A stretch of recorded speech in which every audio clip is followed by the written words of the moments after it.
ओम नमो भगवते वासुदेवाय। श्री गणेशाय नमः। 21वां अध्याय। कर्दम को तपस्या र भगवान को वरदान। श्री विदुरले सोध्नुभयो, भगवान, स्वयंभू मनुको वंश बडो आदरणीय मानिन्छ।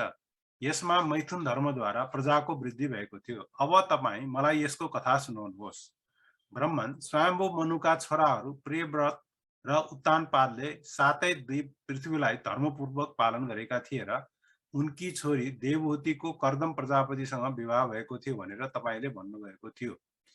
देवहूति योगको लक्षण यमादिले सम्पन्न थिइन् भनिन्छ। तिनीबाट महायोगी कर्दमले कति सन्तान उत्पन्न गर्नुभयो, यी सब प्रसङ्ग मलाई सुनाउनुहोस्। मलाई ती कुरा सुन्ने ठुलो इच्छा छ। यसै प्रकारले भगवान रुचि र ब्रह्माका पुत्र दक्ष प्रजापतिले मनुका कन्याहरू विवाह गरेर तिनीहरूबाट कुन प्रकारले कस्ता कस्ता सन्तान उत्पन्न गरेका थिए, यी सब चरित्र पनि मलाई सुनाउनुहोस्। श्री मैत्रेयले भन्नुभयो, विदुरजी, ब्रह्माले भगवान कर्दमलाई प्रजा उत्पन्न गर्ने आज्ञा दिनुभएपछि उहाँले 10,000 वर्षसम्म सरस्वती नदीको तीरमा तपस्या गर्नुभयो। यहाँ एकाग्र चित्तले प्रेमपूर्वक पूजनोपचारद्वारा शरणागत वरदायक श्रीहरिको आराधना गर्न लाग्नुभयो। अनि सत्ययुगको आरम्भमा कमलनयन भगवान श्रीहरिले उहाँको तपस्याबाट प्रसन्न भएर उहाँलाई आफ्नो शब्द ब्रह्ममय स्वरूपले मूर्तिमान भएर दर्शन दिनुभयो। भगवानको त्यो भव्य मूर्ति सूर्य समान तेजोमय थियो। उहाँको घाँटीमा श्वेत कमल र कुमुद फूलका मालाहरू थिए। मुख कमल निरो र टल्केको अलकले सुशोभित थियो। उहाँको कटी प्रदेशमा विमल वस्त्र, शिरमा झल्कन्ने सुवर्ण मुकुट, कानमा जगमगाउने कुण्डल र करकमलमा शंख चक्र गदा र आदि आयुध विराजमान थिए। उहाँको एक हातमा श्वेत कमल सुशोभित थियो। प्रभुको मधुर मुस्कान युक्त दृष्टिलाई चित्तलाई लोभाउने थियो। उहाँको चरण कमल गरुडजीका काँधमा विराजमान थिए। वक्षस्थलमा श्री लक्ष्मी र घाँटीमा कौस्तुभ मुनि सुशोभित थिए। प्रभुको यो आकाश मनोहर मूर्तिको दर्शन पाएर कर्दमलाई बडो हर्ष भयो। उहाँलाई आफ्नो सबै कामना पूर्ण भएको जस्तो लाग्यो। उहाँले आनन्द हृदयले पृथ्वीमा लम्पसार परेर प्रभुलाई साष्टाङ्ग प्रणाम गर्नुभयो र फेरि प्रेमपूर्ण चित्तले हात जोडेर मधुर वाणीमा उहाँको स्तुति गर्न लाग्नुभयो। कर्दमले भन्नुभयो, स्तुति योग्य परमेश्वर, हजुर सबै सत्वगुणको आधार हुनुहुन्छ। योगीहरू उत्तरोत्तर शुभ योनिहरूमा जन्म लिएर अन्तमा योगस्थ भएर हजुरको दर्शन इच्छा गर्दछन्। आज हजुरको दर्शन पाएर मेरो आँखा तृप्त भयो। हजुरको मायाले बुद्धि नासिएका मानिसहरू तुच्छ क्षणिक विषय सुखहरूको निम्ति मात्र हजुरको चरण कमलको आश्रय लिन्छन्। तर स्वामी, हजुरले तिनीहरूलाई ती विषय भोग पनि दिनुहुन्छ जुन नरकमा पनि पाइन्छ। प्रभु, ती सकाम पुरुषहरू जस्तै म दुरात्मा पनि आफ्नो अनुरूप स्वभावकी र अर्थ धर्म कामलाई प्राप्त गराउने अर्धाङ्गिनी पाउने इच्छाले हजुरको चरण कमलको शरणमा आएको छु। जस्तै कल्प वृक्षले जस्तै सबै कामनाहरू पूर्ण गराउनुहुन्छ। सर्वेश्वर, हजुर सबै लोकका अधिपति हुनुहुन्छ। नाना प्रकारका कामनामा फँसेको यो लोक हजुरको वचन रूपी डोरीमा बाँधिएको छ। धर्ममूर्ति, तिनीहरूकै अनुगमन गर्दै म पनि काल रूप हजुरलाई पूजा उपहार आदि समर्पण गर्दछु। हजुरको आज्ञा पालन गर्नलाई नै स्त्रीको इच्छा गरेको हुँ। तर प्रभु, काल रूप हजुरबाट भय मान्ने कसको यस्तो दीन दशा हुन्छ? हजुरका भक्तले यसो गर्दैनन्।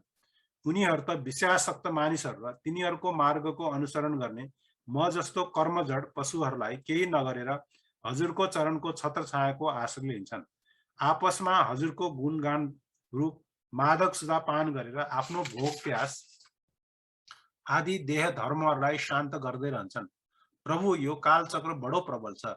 साक्षात ब्रह्म नै यो घुम्ने धुरा हो।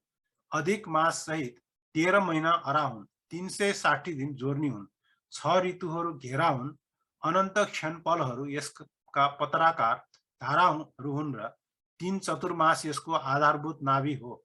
यो अत्यन्त वेगवान संवत्सर रूप कालचक्र चराचर जगतको आयुलाई छेदन गर्दै घुमिरहन्छ। तर हजुरका भक्तहरूको आयुलाई ह्रास गर्न सक्दैन।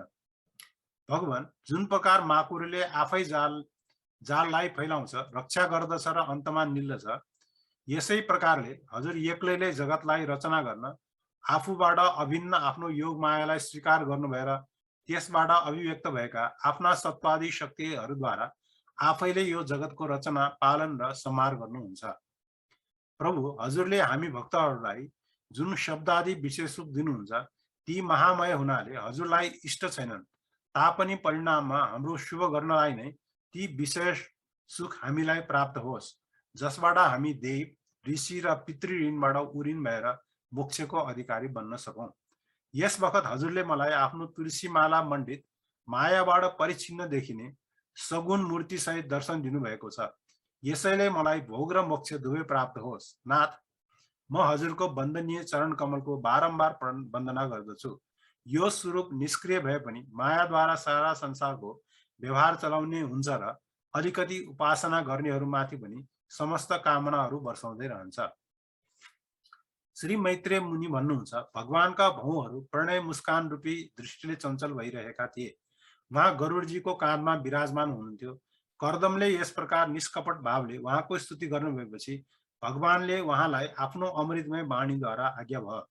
श्री भगवानद्वारा आज्ञा भयो, जसको निम्ति तिमीले आत्मसंयादिद्वारा मेरो आराधना गर्यो, तिम्रो हृदयको त्यो भावलाई जानेर मैले पहिल्यैबाट त्यसको व्यवस्था गरिसकेको छु। प्रजापति, मेरो आराधना कुनै समयमा पनि निष्फल हुँदैन। चित्त निरन्तर एकान्त रूपले ममा नै लागिरहने तिमी जस्ता महात्माहरूले गरेको उपासनाको अझ बढी फल हुन्छ। प्रजापति ब्रह्माका पुत्र स्वयंभू मनु, जसको सदाचार आदि कल्याणमय गुण सर्वत्र विख्यात छ, जो अहिले सार्वभौम सम्राट छन्, उनी ब्रह्मावर्तमा बसेर 7 समुद्र पर्यन्त सारा पृथ्वीको शासन गर्दछन्। प्रियवर, ती परम धर्मज्ञ महाराज महारानी शतरूपालाई साथमा लिएर पर्सि तिमीलाई भेट्न गर्न आउलान्। उनकी एउटी रूप यौवन शील र गुणहरूले सम्पन्न श्यामलोचना कन्या आफ्नो अनुरूप पतिको खोजमा छिन्। तिमी सर्वथा तिनको योग्य छौ, यसैले ती मनुले तिमीलाई ती कन्या अर्पण गर्लान्।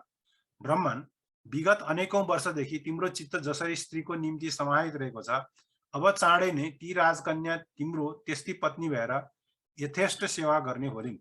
तिनले तिम्रो वीर्य आफ्नो गर्भमा धारण गरेर त्यसबाट 9 वटी कन्या उत्पन्न गर्नेछिन् र फेरि तिम्रा ती कन्याहरूले मरीचि आदि ऋषि गणबाट पुत्र उत्पन्न गर्नेछन्। तिमी पनि मेरो आज्ञालाई राम्ररी पालन गरेर शुद्ध चित्त भएर आफ्नो सब कर्मको फल ममा अर्पण गरेर ममा प्राप्त हुनेछौ।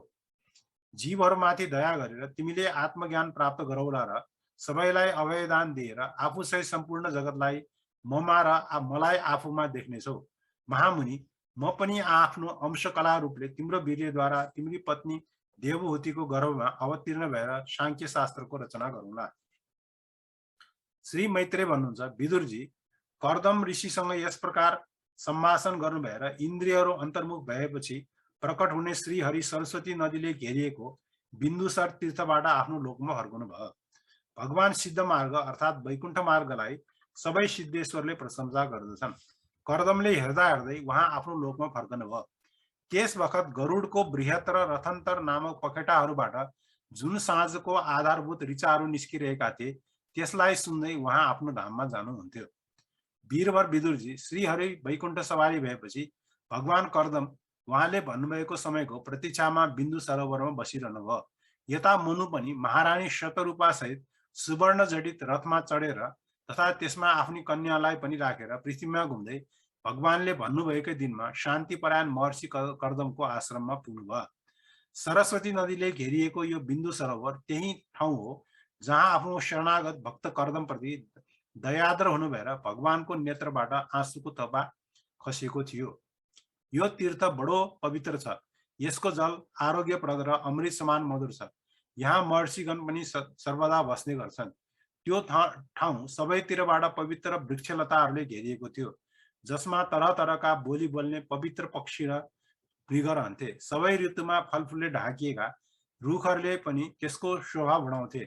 यो पवित्र तीर्थ चञ्चल पक्षीहरूले सेवित, मत्त भौमाराहरूले गुन्जायमान, उन्मत्त मुजुरहरूको नाचले सुशोभित र कोइलीको कुहु कुहुले कुञ्जित थियो। त्यसमा कदम्ब, चम्पक, अशोक, करञ्ज, बकुल, असन, कुन्द, मन्दार, कुटज र नयाँ नयाँ आँपका बोटले शोभा दिएको थियो। त्यहाँ जलकाग, हाँस आदि पानीमा पौडिने चराहरू, कुर्र र पानी हाँस, सारस, चखेवा र चकोर आदि पक्षीहरूको बडो मनोरम कोलाहल हुन्थ्यो। यसै प्रकारले हरिण, बन्देल, दुम्सी, नीलगाई, हात्ती, लङ्गुर, सिंह, बाँदर, न्याउरी र कस्तुरी मृग आदि पशुहरूले त्यो आश्रम भरिएको थियो। आदिराज महाराज मनु त्यो पवित्र देशमा कन्यासहित पुग्नु भएर मुनिवर कर्दम अग्निहोत्रबाट निवृत्त भएर बसिरहनु भएको देख्नुभयो। धेरै दिनसम्मको उग्र तपस्याले उहाँको शरीर बडो तेजस्वी देखिन्थ्यो। भगवानको प्रेममय दृष्टिको दर्शन र उहाँको उच्चारण गर्नुभएको सुमधुर वचनलाई सुनेको हुँदा यतिका दिनसम्म तपस्या गरेर पनि उहाँ विशेष दुर्बल देखिनुहुन्थ्यो। उहाँको शरीर अग्लो, नेत्र कमलदल समान विशाल र मनोहर थिए। शिरमा जटा सुशोभित थियो र कमरमा चिर वस्त्र थियो। नजिकबाट हेर्दा उहाँ पाइन नचढाएको महामूल्य मणि जस्तै मलिन देखिनुहुन्थ्यो। महाराज स्वयम्भू मनुले आफ्नो कुटीमा आएर आफूलाई प्रणाम गर्नुभएपछि कर्दम ऋषिले उहाँलाई आशीर्वाद दिनुभयो र यथोचित सामग्रीले उहाँको सत्कार पनि गर्नुभयो।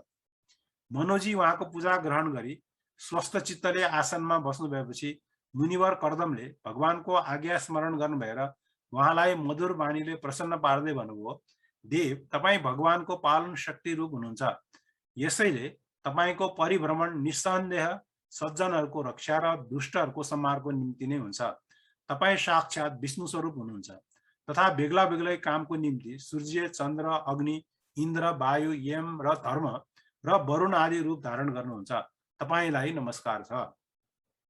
तपाईँ मणिहरू जडिएको जयदायक रथमा चढ्नुहुन्छ। आफ्नो प्रचण्ड धनुको टंकारले त्यो रथको गडगडाटले दुष्टहरूलाई भयभीत पार्नुहुन्छ र आफ्नो सेनाको पैतालाले रगडिएको भूमण्डललाई कम्पाउँदै आफ्नो त्यो विशाल सेनालाई साथमा लिएर पृथ्वीमा सूर्य समान घुम्नुहुन्छ। तपाईले यसो गर्नु भएन भने भगवानले बनाउनु भएको वर्णाश्रमको धर्मको मर्यादालाई चोर डाकुले नष्ट गर्नेछन् र विषय लोलुप मानिसहरूले निरङ्कुश भएर सर्वत्र अधर्म फैलाउनेछन्। तपाईँ संसारको तर्फबाट निश्चिन्त हुनुभयो भने यो लोक दुराचारीको पन्जाबाट परेर नष्ट हुन्छ। तैपनि वीर, यस बखत तपाईँ यहाँ तपाईको आगमन कुन प्रयोजनले भएको हो म जान्न चाहन्छु। म निष्कपट चित्तले त्यसलाई पूरा गर्ने चेष्टा गरौँला। ओम नमो भगवते वासुदेवाय। आजलाई यति नै।